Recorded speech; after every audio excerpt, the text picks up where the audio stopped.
Bon, salut à tous. Donc, on est sur le podcast audio de Hard Awakening. Et en premier, je vais présenter un petit peu ce qu'est l'association. Et ensuite, on va présenter le nouveau type de contenu qu'on va faire.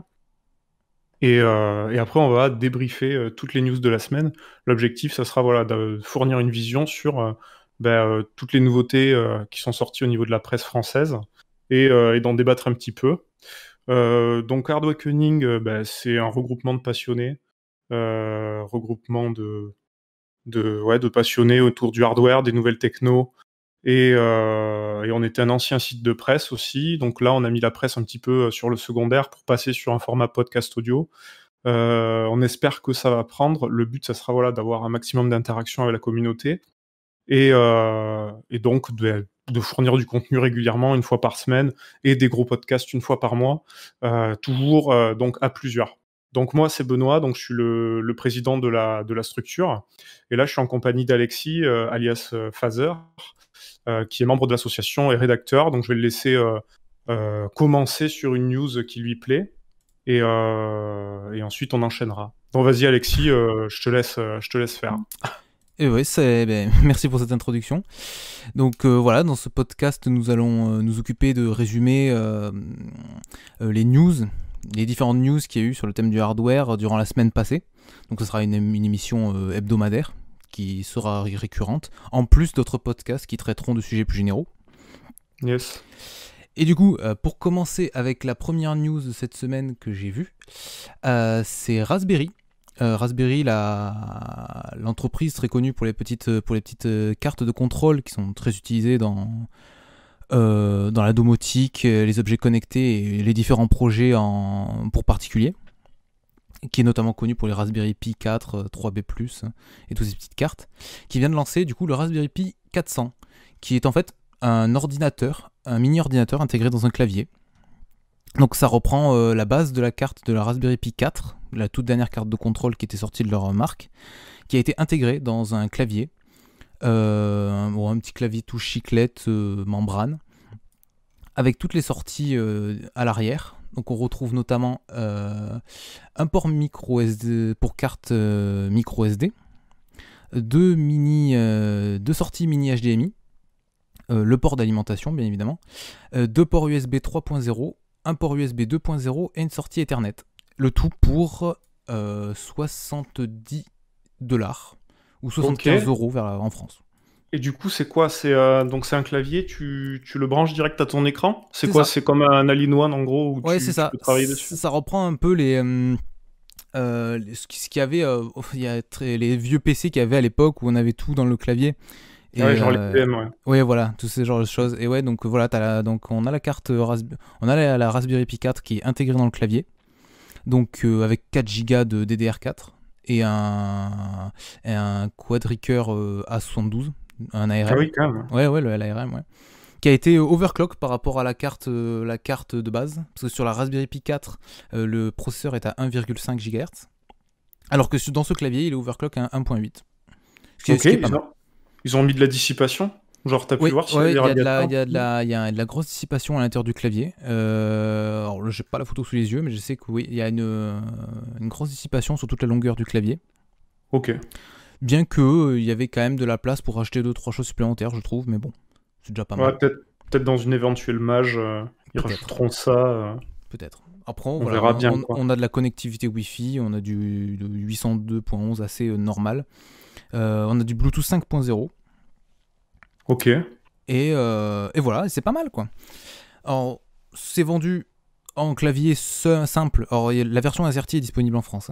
Soit en clavier simple pour 75 €, soit en pack complet à 106,50 € avec la carte micro SD de 16 Go fournie, le câble HDMI, le câble d'alimentation et une souris. Ouais, ça me paraît pas déconnant comme prix, ouais. Ok. C'est pas mal. C'est pas mal. Et bon, moi qui adore ce genre de mini PC, si on veut, entre guillemets, je me vois déjà m'en servir pour plein de projets.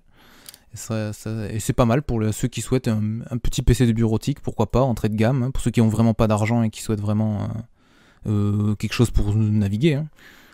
On peut y mettre une distribution Linux. Puis c'est transportable. faut Et dire que c'est c'est très transportable. facilement transportable parce que le clavier fait que 28 cm de long. Tu peux le mettre dans un, tu peux Ah le oui, mettre dans ton sac, tu l'emportes, tu te ah branches sur oui, un écran d'un copain, tu peux surfer, travailler, faire ton. Ah, t'iras pas faire du multitask poussé, mais franchement, c'est pas mal comme produit, ouais. tout à fait. Et puis connaissant les amateurs de Raspberry qui aiment bien un petit peu bricoler tout et n'importe quoi avec ces cartes, j'imagine déjà quelqu'un essayer d'y mettre un écran de PC portable sur le clavier pour transformer l'objet en véritable PC portable compact transportable. Ouais. Oui, ça serait couplé à un écran portable portatif, ça serait pas mal. Ok pour ce Raspberry, du coup, clavier. Moi, je vais enchaîner donc sur une news au niveau de la RTX 3060 Ti qui aurait été repérée en Arabie Saoudite. Ouais, il manque effectivement une carte entrée de gamme au niveau des gammes Nvidia, sachant qu'on a la 3070, la 3080 et la 3090, qui sont quand même onéreuses, hein, on dépasse les 500 € sur toute la gamme. Donc, une 3060 Ti qui aurait été repérée à moins de 400 $, ce qui ferait une bonne relève à ce qu'on avait avant. Donc, c'est l'entreprise Silicon Valley Computers, que je ne connais pas du tout, hein, qui ont donc affiché ces tarifs-là. Donc, on ne sait pas, effectivement, c'est toujours au stade de rumeur, on ne sait pas vraiment si c'est quelque chose un produit vraiment Nvidia ou si c'est du fake, mais en tout cas, ça sous-entendrait quand même que Nvidia ont envoyé des stocks de ce genre de GPU, ça pourrait sous-entendre ce genre de choses, sachant que, bon voilà, il y a AMD qui sont arrivés avec leurs cartes graphiques et qui concurrencent quand même fortement Nvidia sur ce côté-là, quoi. Ouais, je suis d'accord. Et j'ai vu également qu'apparemment la 3060 Ti, 60 Ti serait décalée pour une sortie début décembre. Début décembre, ok. Début décembre de cette année, ouais. Donc Le ça 2, serait pas le 2 déconnant. décembre apparemment. Ouais, ça concorderait, ouais, parce que les stocks, forcément, ils vont les avoir au moins un mois avant. Ça veut pas dire que c'est des stocks consommateurs, hein. De toute façon, tout est en rupture de stock partout, Ouais, personne qui ouais. regarde de carte. C'est ce que j'allais dire. Essayons de pas de faire chaque chose un par un parce que bon, c'est bien gentil de vouloir sortir la 3060 Ti, mais encore faut-il réussir à fournir les autres modèles parce que pour l'instant c'est un peu compliqué. Ouais. Enfin, du moins dans l'hexagone. C'est sûr, mais bon, voilà, ça sous-entend quand même qu'il y a des stocks, un minimum, qui sont en train d'être envoyés aux magasins ou aux divers revendeurs, ce qui fait que, bah, éventuellement, il y a des gens qui vont pouvoir se faire une config entrée de gamme avec donc des PC pas trop chers, bon, quand même, il faudra mettre un peu d'argent, mais Ouais, pas trop chers pour pouvoir jouer quand même, je pense, au moins en 1440p dans des conditions acceptables. Voilà. ça serait pas mal. Après, c'est vrai qu'avec tous ces soucis de restock de chez Nvidia et un peu le bordel que c'est avec leur GPU, ça pourrait laisser une chance à Nvidia de s'insérer avec leur 6000, leur nouvelle RX 6000. Mais tout à fait. Surtout que d'après les reviews, elles ont l'air pas mal. Ouais, elles ont l'air pas mal. La conso a l'air quand même maîtrisée par rapport à ce qu'on avait avant. Et en termes de performance, quoi, c'est un gap qu'on n'a pas vu depuis longtemps, hein. AMD qui reprend quand même pas mal l'avantage et qui reprend une cote de popularité qu'on n'avait pas vue auparavant, quoi. Enfin, ça fait un moment qu'on n'avait pas vu AMD remonter dans la popularité au niveau des passionnés de hardware, du moins avant les FX, quoi. Mais bon, ça fait plus de 10 ans, quoi. Les Ryzen 5000, eh bien, ils ont été lancés déjà, hein, faut en parler. Donc des performances qui arrivent à faire jeu égal avec Intel. Donc ça, c'est important de le souligner, avec des différences qui vont de 3 à 6% grand maximum. Donc, alors qu'avant, on était quand même sur des différences significatives au niveau de l'ancienne génération de Ryzen, dans les Radeon 3000. Là, effectivement, on a donc des performances en jeu qui sont euh, plus qu'acceptable, hein, ça veut dire qu'on peut jouer en haut framerate avec des Ryzen maintenant. Par contre, la problématique qu'on a, c'est AMD qui, bah, du coup, vu que c'est leur processeur, ils se vendent, la cote de popularité monte et les tarifs montent aussi, puisqu'ils ont augmenté quand même pas mal les tarifs. D'ailleurs, surtout sur le 3900X, j'ai vu que ça avait monté. Et ce sont des tarifs US, ça veut dire que quand on va les avoir en Europe, on va dépasser les 600 € sur certains processeurs en 12 cœurs. Ouais, on sent qu'ils décalent légèrement leur gamme d'un point de vue tarifaire, on va dire. Tarifaire, si on peut dire ça.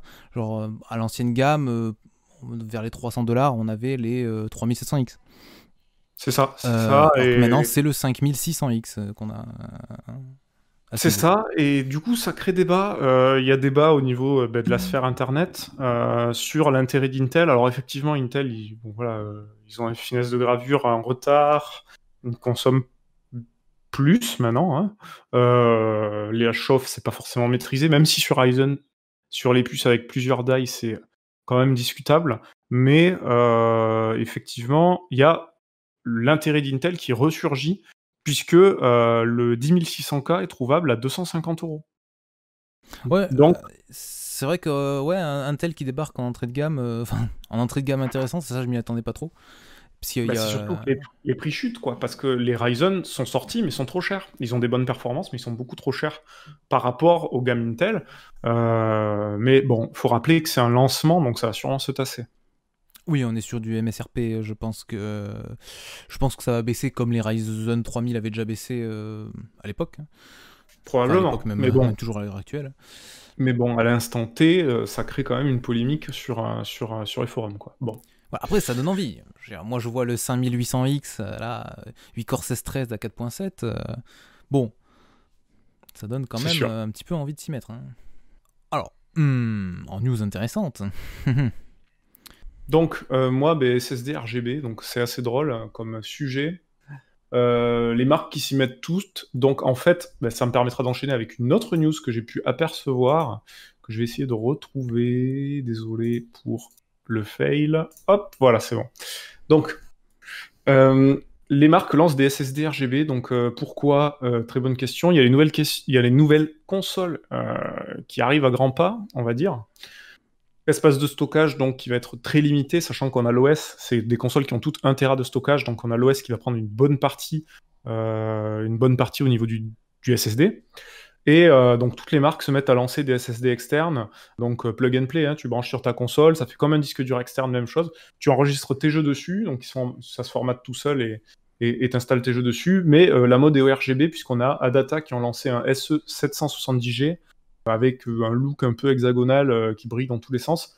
Et on a aussi Team Group qui ont lancé le T-Force Treasure Touch, qui en fait est un SSD externe aussi, même chose, avec un contrôleur, à mon avis, qui sera similaire à ce qu'on peut trouver sur des SSD entrée de gamme, sachant que là, il y a un up to 400 mégaoctets secondes, donc 400 mégaoctets secondes, ça reste de l'entrée de gamme, et ça reste du SATA surtout, il faut préciser que c'est du SSD SATA. Et le dessus du SSD est tactile. C'est-à-dire qu'en gros, tu tapes sur ton SSD, ça change la couleur du RGB. Alors, gadget sûrement, mais c'est une feature. Moi, j'aurais aimé que ça puisse faire d'autres choses, genre partager des fichiers, ou qu'il y ait un petit truc pour faire du NFC, tu vois, pour pouvoir faire une sorte de hotspot et share tes fichiers directement à partir du truc externe, tu vois. Oui, Ça aurait été. un peu comme quand les téléphones peuvent se recharger sur leur base en induction, avoir un même système qui permettrait de poser le téléphone sur le SSD et de transférer directement Aussi, de pourquoi pas, façon hein. rapide des données. Mais Mais ouais, c'est vrai que le RGB, ça me, je trouve ça ou en tellement Bluetooth même. inutile. Ou en Bluetooth, oui, en Bluetooth. Racheter un module Bluetooth. Après, ça nécessiterait peut-être de rajouter des contrôleurs qui feraient monter les prix. Certes, Parce mais bon, que... quand tu vois le tarif de la surtaxe RGB, on le connaît, la plupart du temps, ça fait quand même monter le tarif. Ça va en mieux, hein, ça va en mieux, donc c'est une surtaxe qui se permette, mais bon, on pourrait intégrer des choses peut-être plus utiles ou des features qui, à mon avis, hein, avis subjectif à 100%, pourraient être plus intéressantes d'un point de vue outil. Mais bon, voilà. Après, Ouais, moi les SSD chacun RGB, je trouve ça bizarre. Et y surtout voit qu'en son plus, compte. ça n'aide pas pour les performances thermiques, on va dire, de la chose. Ouais, Bon, après, c'est pas après ce ça qui dépend chauffe du, le du plus, level mais de RGB, mais j'ai toujours les mauvais souvenirs d'il y a quelques mois en arrière, ou même quelques années, des SSD internes RGB de chez HyperX, qui du coup surchauffaient à cause de leur RGB. ouais, ça c'est un peu dommage, C'était assez effectivement. étonnant, ouais, mais Effectivement. oui, pourquoi pas. J'enchaîne avec les consoles. Du coup, Sony a confirmé qu'il n'y aurait pas de PS5 en boutique. Donc, pour tous les gens qui voulaient acheter des PS5, on est désolé. A priori, il n'y en aura pas dans les magasins. J'ai entendu dire aussi que Micromania proposait des livraisons à domicile pour les consoles. Donc voilà, on espère que ceux qui ont précommandé, pardon, pourront avoir leurs produits durant le confinement, mais à mon avis, c'est un petit peu loupé, quoi. Après, j'ai envie de dire, avec le confinement, est-ce qu'on serait vraiment allé les acheter en physique? Je ne sais pas. Je sais pas. À voir. Ok, on enchaîne avec la Trident Z Neo de chez G-Skill qui passe certifié Ryzen 5000. Donc on a tous entendu parler de ces certifications qui proviennent des premiers Ryzen. Donc c'était un petit peu dû à tout ce qu'on avait comme problème sur les contrôleurs mémoire qui étaient assez capricieux, qui acceptaient pas toutes les mémoires. Ça plafonnait à 3600 MHz ou même moins, je crois, sur les premiers, et à vérifier.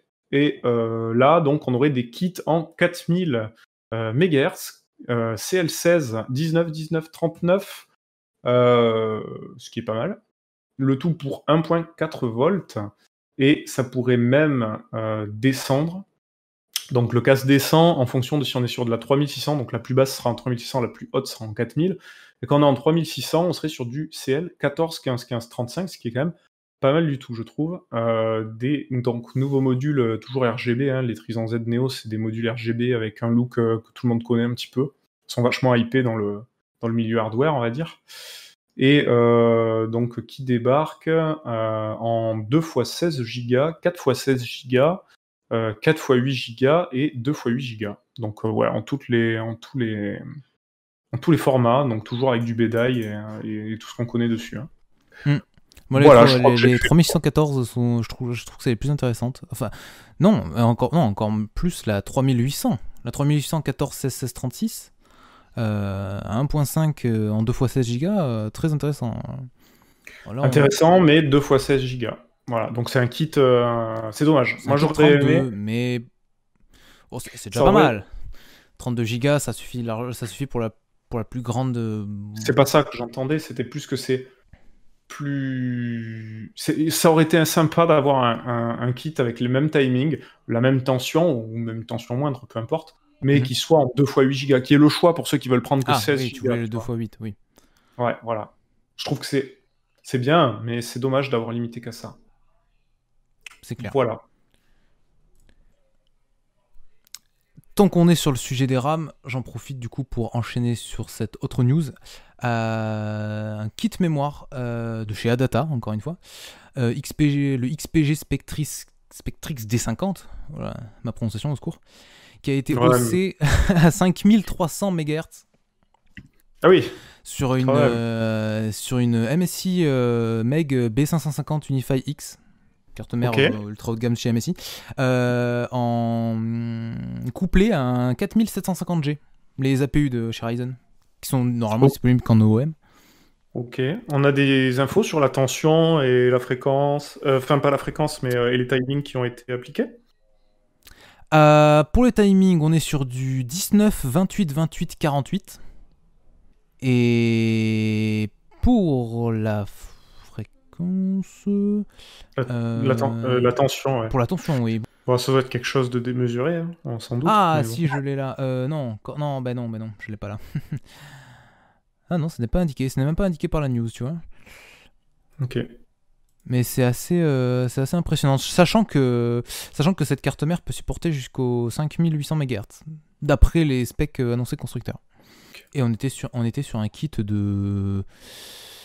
On était sur un kit de 2x8, apparemment. Ce que je vois... Oui, on était sur un kit de 2x8. Ouais, c'est plus simple à hausser quand il y a moins de barrettes. Ça permet de pas avoir des barrettes... qui montent pas en OC. Donc plus on limite, plus on monte, hein, de toute manière, au niveau de la fréquence. Et apparemment, c'était pas très compliqué de ce que je vois. Ils ont utilisé le XMP 2.0 pour l'OC simple. Et apparemment, ça n'a pas été super compliqué. Apparemment. Ok, bah tant mieux. Ça prouve bien que selon les puces mémoire, quand même, il y a des potentiels d'OC assez importants. Hein. On enchaîne donc avec une news de chez ID Cooling. ID Cooling qui lance un IO 240 mm pour carte graphique. Donc ID Cooling, ils sont quand même connus pour faire des trucs what the fuck. Ils avaient fait un water cooling qui faisait à la fois le CPU, le GPU dans la même boucle avec le combo water block pompe qu'on connaît habituellement. Donc c'est quand même quelque chose d'original. Là, même chose, mais avec du RGB que pour le GPU, avec donc 2 ventilateurs 120 mm qui viendront refroidir au niveau du radiateur, et on a aussi un 92 mm pour les VRM, et donc qui viendront refroidir donc étage d'alimentation de la carte, ce qui chauffe quand même pas mal. A priori, on a une compatibilité sur les RTX 2000, donc je suppose aussi les super, c'est pas précisé, mais je pense. Vega 56, Vega 64, tout le monde n'en a pas, mais quand même. GTX, donc Pascal, et aussi les GTX 900. Et même les 700. Ouais, c'est ça. Voilà. Oui, on a même les RX 590, 580, 5700. On a aussi la série des GTX. Pas 2000, c'est RX 200, excusez-moi. Ah. C'est RX 200, 200 et 300, mais les anciennes, quoi. Ça prend quand même pas mal de vieux GPU. Quand je vois que ça prend du GTX 700, c'est assez étonnant. Étonnant, on n'a pas les nouvelles. Étonnant. Et ça prend aussi les GTX 1600. Et pour les ventilos, on est sur du PWM entre 900 et 2000 RPM. Ouais, ça va faire du boucan, ça. Et c'est annoncé pour un prix MSRP de 129,99$ pour début décembre. On soulignera que la marque préfère donner la pression statique que le nombre de décibels. Hein. Donc, moi, je dis ça, je dis rien. Mais, à mon avis, ça doit faire du bruit. Ok. Et pour conclure, j'ai une dernière news sur la série de jeux Crysis, qu'on n'a pas entendu parler depuis très très longtemps, qui vient de teaser la sortie d'un nouvel opus qui serait un Battle Royale free-to-play FPS. Ce qui est assez étonnant. On n'a pas entendu parler de Crysis depuis des années, à part bien sûr le remaster du 1, qui est sorti récemment. Ouais. Et donc voilà, cette news est apparue via une annonce d'emploi sur une des diverses plateformes pour les professionnels. Donc du coup, qui recherchent des personnes pour travailler sur ce projet. Donc on peut s'attendre à ce que le jeu soit vraiment qu'au tout début de son développement. Ok, ils vont arriver après la vague des Battle Royale quand même. Ça c'est sûr. Et on a aussi apparemment des mentions de Crysis VR. Voilà. Hunt Mobile et Robinson 2. Alors je ne connais absolument pas ces jeux, mais apparemment ça vient aussi de chez Crytek. Ok. Donc pourquoi pas? Crysis VR, d'accord. Et c'est pareil, on l'a eu par les annonces d'emploi, ça? Oui, apparemment c'est aussi listé. Ok. Eh bien, un bon reboot de la licence, écoute. Gratuit. Ouais. Et ils ont précisé qu'on devait s'attendre à de super graphismes. Bah, écoute, ça permettra de vendre les nouvelles consoles et les derniers GPU. Bon, ben parfait, on termine sur ça.